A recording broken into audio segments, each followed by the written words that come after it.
प्यारे बच्चों, high school मुख्य परीक्षा 10th क्लास एनुअल एग्जाम 2022 के वस्तुनिष्ठ प्रश्न क्वेश्चन नंबर 1 से क्वेश्चन नंबर 5 तक के प्रश्नों के हल देखते हैं। आप सभी इसे ध्यानपूर्वक समझें एवं कॉपी में नोट करें। धन्यवाद। क्वेश्चन नंबर 1 है, सही विकल्प चुनकर लिखिए। फर्स्ट है HCF 9121 है। सॉल्यूशन देखते हैं। 91 का अभाज्य गुणनखंड 7 × 13 होता है और 21 का अभाज्य गुणनखंड होता है 3 × 7। यहाँ हम देख रहे हैं कि उभयनिष्ठ गुणनखंड जो है हमारा 7 है, अतः हमारा आंसर है HCF 2191 = 7। अतः हमारा आंसर है ऑप्शन सी 7।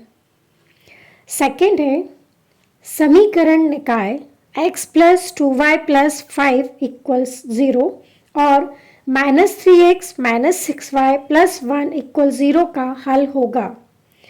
यहाँ हम फर्स्ट समीकरण की तुलना a1x + b1y + c1 = 0 और दूसरे समीकरण की तुलना a2x + b2y + c2 = 0 से करते हैं और हम a1/a2 निकालते हैं तो हमें प्राप्त होता है -1/3। b1/b2 निकालते हैं तो हमें प्राप्त होता है -1/3। यहाँ हम देख रहे हैं कि a1/a2 और b1/b2 की वैल्यू जो है इक्वल आ रही है, बराबर आ रही है। तो c1/c2 होगा, c2 है 5/1। हमें प्राप्त हो रहा है a1/a2 = b1/b2 ≠ c1/c2। अतः निकाय का कोई हल नहीं है, अतः हमारा आंसर है ऑप्शन बी, कोई हल नहीं। थर्ड है, द्विघात बहुपद ax² + bx + c के शून्यकों का योग होगा। शून्यकों का योग होता है -b/a, अतः हमारा आंसर है ऑप्शन सी -b/a। फोर्थ है, द्विघात समीकरण x² - 4x + 4 = 0 के विविक्त कर का मान होगा।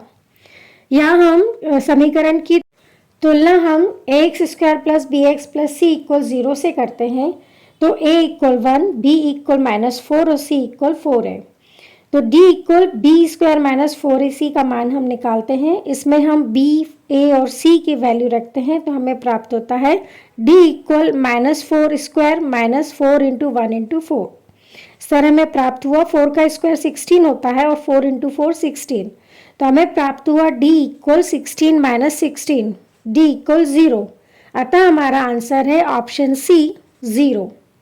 फिफ्थ है, वृत्त के किसी बिंदु पर खींची गई स्पर्श रेखाओं की संख्या होगी। जैसा कि हम जानते हैं कि वृत्त के किसी बिंदु पर खींची गई स्पर्श रेखा की संख्या 1 होती है, अतः हमारा आंसर है 1, ऑप्शन ए 1। सिक्स्थ है, बिंदु 0, 5 एवं -5, 0 के बीच की दूरी है। यहाँ हम इसे दूरी सूत्र से √x2 - x1 2 + y2 - y1 2 से हल करते हैं। यहाँ पर x1 y1 0 5 है और x2 y2 -5 0 है। अब हम इसमें मान रखते हैं तो हमें प्राप्त होता है √-5 - 0 2 + 0 - 5 2 इक्वल टू √-5² + -5²। -5 का स्क्वायर होता है 25। इस तरह हमें प्राप्त हुआ √25 + 25। 25 + 25 होता है 50, तो हमें प्राप्त हुआ √50 और √50 का हम अभाज्य गुणनखंड करते हैं तो हमें प्राप्त होगा √2 × 5 × 5। 5 का हम जोड़ा बना लेते हैं, जोड़ा पेयर बन गया तो ये रूट के बाहर आ जाएगा, तो हमें प्राप्त होगा 5√2।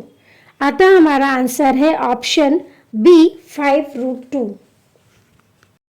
क्वेश्चन नंबर 2 है, रिक्त स्थानों की पूर्ति कीजिए। फर्स्ट है HCF AB × LCM AB = dash है। इसका आंसर है A × B। सेकेंड है, समीकरण x + y = 8 में यदि x = 3 तब y = डैश होगा। x + y = 8 में हमें x = 3 दिया है तो x की वैल्यू हम 3 रखते हैं तो हमें प्राप्त होता है 3 + y = 8। +3 का ट्रांसफर करेंगे तो +3 का -3 हो जाएगा, तो हमें प्राप्त होगा y = 8 - 3, तो 8 - 3 होता 5, अतः हमारा आंसर है 5। थर्ड है एक बहुपद जिसकी घात 3 है, यह डैश बहुपद कहलाता है। घात 3 का बहुपद त्रिघात बहुपद कहलाता है, अतः हमारा आंसर है त्रिघात। फोर्थ है यदि प्रथम पद a एवं सार्वंतर d हो तो तब nवा पद डैश होगा। देखिए nवा पद का मान होता है a + n - 1 × d, अतः हमारा आंसर है a + n - 1 × d। फिफ्थ है प्रत्येक वर्ग डैश होते हैं, जैसे कि हम जानते हैं कि प्रत्येक वर्ग समरूप होते हैं, अतः हमारा आंसर है समरूप। सिक्स्थ है एक रेखा जो वृत्त को 2 बिंदुओं पर प्रतिच्छेद करती है वह डैश रेखा कहलाती है। तो वृत्त को 2 बिंदुओं पर प्रतिच्छेद करने वाली रेखा को छेदक रेखा कहते हैं, अतः हमारा आंसर है छेदक। सेवेंथ है त्रिज्या r वाले वृत्त का क्षेत्रफल का सूत्र इक्वल डैश है। वृत्त के क्षेत्रफल का सूत्र होता है πr², अतः हमारा आंसर है πr²। क्वेश्चन नंबर 3 है सही जोड़ी मिलाइए। हमें कॉलम ए और कॉलम बी दिए गए हैं, आंसर देखते हैं। फर्स्ट है sec 90 डिग्री माइनस थीटा, तो sec 90 डिग्री माइनस थीटा का आंसर है cosec theta, option D cosec theta. Second है cos थीटा, तो cos थीटा 1/sec थीटा, क्योंकि cos थीटा और sec थीटा विलोम होते हैं, अतः हमारा आंसर है option C 1/sec theta. Third है sin 0 डिग्री, तो sin 0 डिग्री की वैल्यू होती है 0, अतः हमारा आंसर है ऑप्शन बी 0। फोर्थ है cos 0 डिग्री, cos 0 डिग्री की वैल्यू होती है, मान होता है 1, अतः हमारा आंसर है ए 1। फिफ्थ है √1 + tan² थीटा, 1 + tan² थीटा ये एक सर्वसमीका है, इसका मान होता है sec² थीटा और √sec² थीटा इक्वल होगा sec थीटा, अतः आंसर है f sec थीटा। सिक्स्थ है √1 - cos² थीटा, जैसे कि हम जानते हैं कि cos² theta + sin² theta equal to 1 होता है और 1 - cos² थीटा होता है sin² थीटा, तो √sin² थीटा इक्वल होगा sin थीटा, अतः हमारा आंसर है E sin theta. Question number 4 है प्रत्येक का एक शब्द या वाक्य में उत्तर लिखिए। फर्स्ट है यदि A = B × Q तो A एवं B में क्या संबंध है। यदि A = B × Q तो A भाज्य एवं B भाजक है।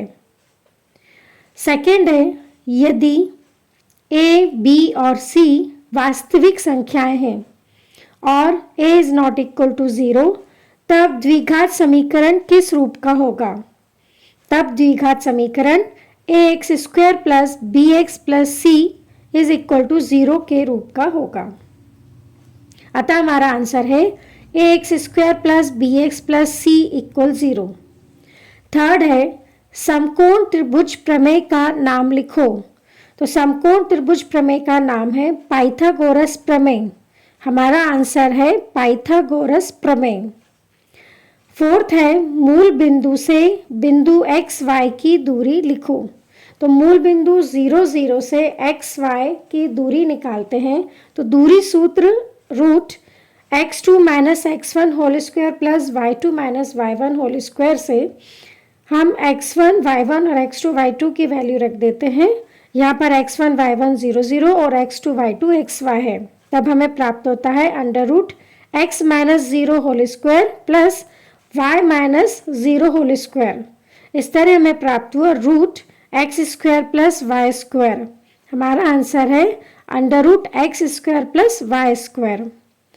फिफ्थ है सर्वाधिक बारंबारता वाला वर्ग क्या कहलाता है। तो सर्वाधिक बारंबारता वाला वर्ग बहुलक वर्ग कहलाता है, अतः हमारा आंसर है बहुलक वर्ग। सिक्स्थ है एक असंभव घटना की प्रायिकता क्या होगी? जैसा कि हम जानते हैं कि एक असंभव घटना की प्रायिकता 0 होती है, अतः हमारा आंसर है 0, 0। 7th है PE प्लस PE बार का मान क्या होगा? जैसा कि हम जानते हैं कि घटना के घटित होने की प्रायिकता और घटना के घटित नहीं होने की प्रायिकता का योग 1 होता है, अतः हमारा आंसर है 1। क्वेश्चन नंबर 5 है, निम्नलिखित में सत्य या असत्य लिखिए। फर्स्ट है x into x minus 1 equal 0 में x का मान 0 और 1 है। हमें दिया है x into x minus 1 equal to 0, तब x इक्वल टू 0 या x माइनस 1 इक्वल टू 0 होगा। x minus 1 equal to 0 minus 1 का ट्रांसफर करेंगे तो हमें प्राप्त होगा x इक्वल टू 1। इस प्रकार x इक्वल टू 0 या x इक्वल टू 1, अतः ये कथन सत्य है। सेकेंड है, समांतर श्रेणी 10, 7, 4 से लेकर इन्फिनिटी का 10वां पद -17 है। हमें जो श्रेणी दी गई है उसका हम 10वां पद निकालते हैं, तब -17 आता है तो यह कथन सत्य है, अन्यथा कथन असत्य है। हम देखते हैं इसका 10वां पद। समांतर श्रेणी दी गई है AP 10, 7, 4 से लेकर इन्फिनिटी तक। यहाँ पर A इक्वल 10 और सार्वंतर D द्वितीय पद 7 में से प्रथम पद को 10 को माइनस करते हैं तो हमें प्राप्त होता है -3। n इक्वल टू 10 और n की वैल्यू हमको निकालनी है। nवां पद के सूत्र से हम ज्ञात करते हैं n equal to a plus n minus 1 into d. अब हम a, n और d की वैल्यू रख देते हैं तो हमें प्राप्त होता है a10 equal 10 plus 10 minus 1 into -3। 10 minus 1 होता है 9 और 9 इंटू -3 होता है -27। इस तरह हमें प्राप्त होता है a10 इक्वल 10 प्लस 9 इंटू -3 और a10 इक्वल टू 10 माइनस 27 और 10 माइनस 27 होता है -17। अतः हमारा यह कथन सत्य है, क्योंकि यहाँ पर 10वें पद की वैल्यू -17 आई है, अतः हमारा कथन सत्य है। थर्ड है, समरूप त्रिभुजों का क्षेत्रफल सदैव बराबर होता है। जैसे कि हम जानते हैं कि समरूप त्रिभुजों का क्षेत्रफल सदैव बराबर नहीं होता है, अतः यह कथन असत्य है। फोर्थ है, शंकु का आयतन equal pi r square h है। शंकु का आयतन 1/3 पाई आर स्क्वायर एच होता है, अतः यह कथन असत्य है। फिफ्थ है, अर्धगोले का आयतन इक्वल 4/3 पाई आर क्यूब होता है। अर्धगोले का आयतन 2/3 पाई आर क्यूब होता है, अतः यह कथन असत्य है। सिक्स्थ है, 3 इंटू माध्यिका इक्वल बहुलक प्लस 2 इंटू माध्य। यह कथन सत्य है।